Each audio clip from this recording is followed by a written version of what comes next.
இன்று நம்முடைய யூடியூப் சேனலில் நம்பர் சிஸ்டம் பற்றி அடிப்படையாகவும் எளிமையாகவும் பார்க்கலாம். நம்பர் சிஸ்டமில் பொதுவாக 2 அல்லது 3 கேள்விகள் கேட்கப்படும். போட்டித் தேர்வுகளில் நம்பர் சிஸ்டம் செய்வதற்கு பெரிதாக ஃபார்முலா எதுவும் படிக்க தேவையில்லை. பொதுவாக நம்பர்ஸை 4 + 3i இந்த மாதிரி ஒரு நம்பர் இருக்குன்னா இதில் 4 என்பது ரியல் நம்பர், 3i என்ற எழுத்துடன் வருவது இமேஜினரி நம்பர். நம்முடைய போட்டித் தேர்வுகளில் பொதுவாக இமேஜினரி நம்பர்ஸ் பற்றி பெரிதாக கேள்விகள் கேட்கப்படுவதில்லை. அதனால் ரியல் நம்பர்ஸ் பற்றி பார்க்கலாம். ரியல் நம்பர்ஸில் 2 பிரிவுகள் உள்ளன. ஒன்று ரேஷனல் நம்பர், மற்றொன்று இர்ரேஷனல் நம்பர்.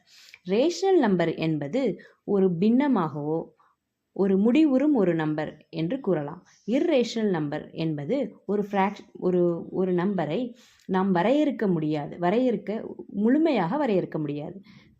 எடுத்துக்காட்டாக √2 இதனுடைய மதிப்பு 1.414 அப்படின்னு போயிட்டே இருக்கும். அதாவது ஒரு ஹோல் நம்பராக நம்மளால் கூற முடியாது.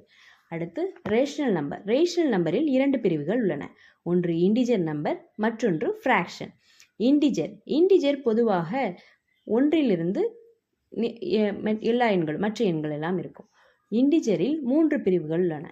Positive, negative, 0. ஃப்ராக்ஷன் என்பது பொதுவாக பின்னங்களாக எழுதக்கூடியது தான் ஃப்ராக்ஷன். இன்டிஜர் என்பது ஒரு ஹோல் நம்பர், ஒரு முழுமையான ஒரு எண். இன்டிஜரில் 3 பிரிவுகள் உள்ளன. ஒன்று பாசிட்டிவ், மற்றொன்று நெகட்டிவ், அப்புறம் 0. பாசிட்டிவ் நமக்கு தெரியும், பாசிட்டிவ், நெகட்டிவ், 0. பாசிட்டிவ் நம்பர்ஸில் 2 பிரிவுகள் உள்ளன. ஒன்று நேச்சுரல் நம்பர், மற்றொன்று ஹோல் நம்பர். நேச்சுரல் நம்பர் என்பது 1லிருந்து ஆரம்பிக்கக்கூடிய ஒரு வரிசை. ஹோல் நம்பர் என்பது 0லிருந்து ஆரம்பிக்கக்கூடிய ஒரு வரிசை. அதுக்கப்புறம் நேச்சுரல் நம்பரில் 4 பிரிவுகள் உள்ளன. ஒன்று add number, even number, prime number, composite number.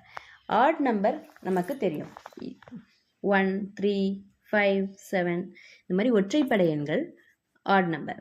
Even number என்பது 2, 4, 6, 8 இந்த மாதிரி இரட்டைப்படை எண்கள் ஈவன் நம்பர். பிரைம் நம்பருக்கு 2 காரணிகள் மட்டுமே உண்டு.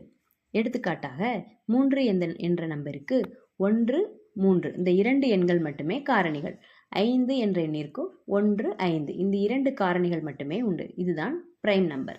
காம்போசிட் நம்பர் என்பது 2ற்கு அதிகமான காரணிகள் உள்ள எண்கள் தான் காம்போசிட் எண்கள். எடுத்துக்காட்டாக 4, 8, 9, 1 × 4, 2 × 2, 4 × 1. இப்போ இன்னொரு எக்ஸாம்பிள் 9 என்ற நம்பர் எடுத்துக்கிட்டால் 1 × 9, 3 × 3, 9 × 1 இந்த மாதிரி 2ற்கு அதிகமான காரணிகளை கொண்ட எண் தான் காம்போசிட் எண்கள்.